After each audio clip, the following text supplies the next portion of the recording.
Today, we'll journey back in time to explore one of the most profound and transformative periods in world history, the European exploration of Africa.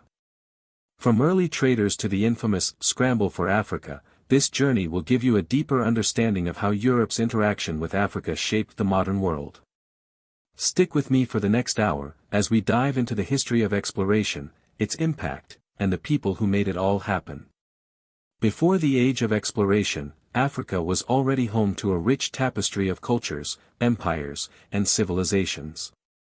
The ancient Egyptians, Carthaginians, and the kingdoms of West Africa, like Mali and Ghana, had long established their own legacies. Yet, when Europeans began to look outward in the 15th century, Africa was still largely a mystery. So, what sparked European interest in Africa? The motivations were complex, economic, religious, and scientific. It was not just about conquering new territories but also about finding new trade routes, spreading Christianity, and unlocking Africa's rich resources. But the truth is, much of this exploration was not about understanding Africa, it was about exploiting it. Let's begin with the Portuguese. In the 15th century, they were the pioneers of European exploration.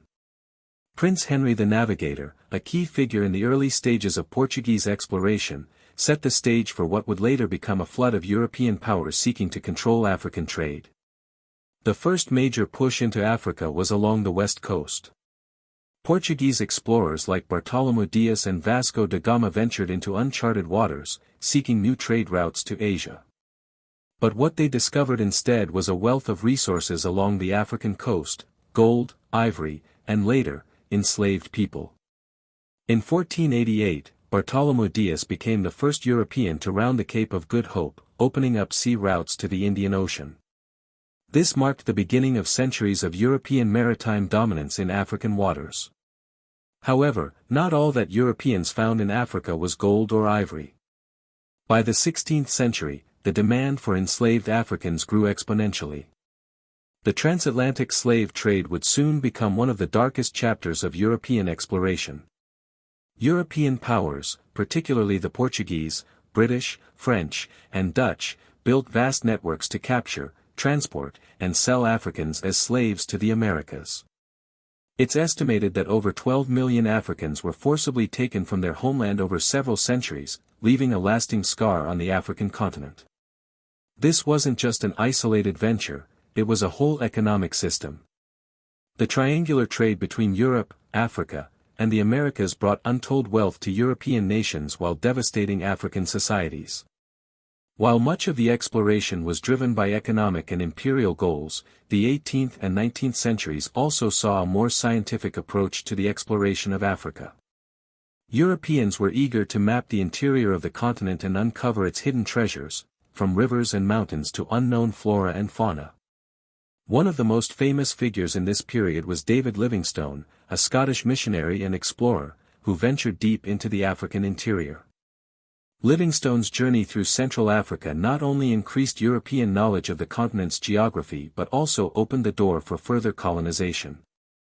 Livingstone's disappearance in Africa led to one of the most famous moments in the history of exploration, when Henry Morton Stanley famously found him in 1871, uttering the now iconic words, "Dear Livingstone, I presume."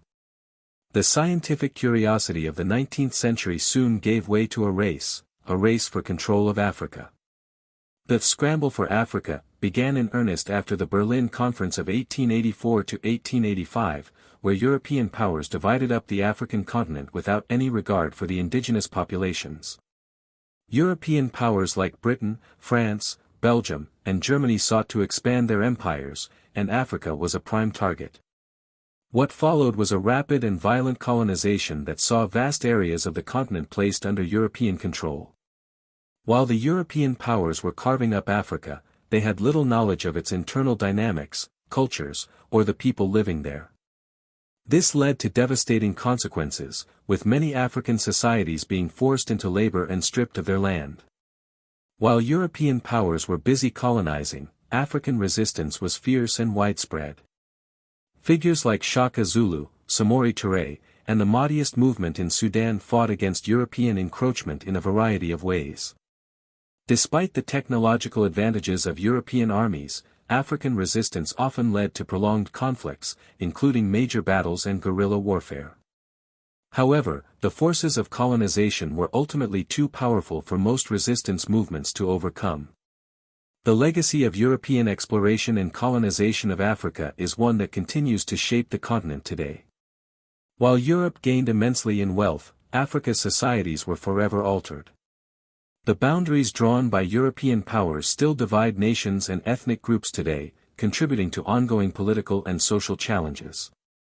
Exploration, however, also led to cultural exchange, technological advancements, and global interconnectedness. The story of European exploration in Africa is a complex one, full of both tragedy and triumph, exploitation and resilience. Thank you for joining me on this journey through history.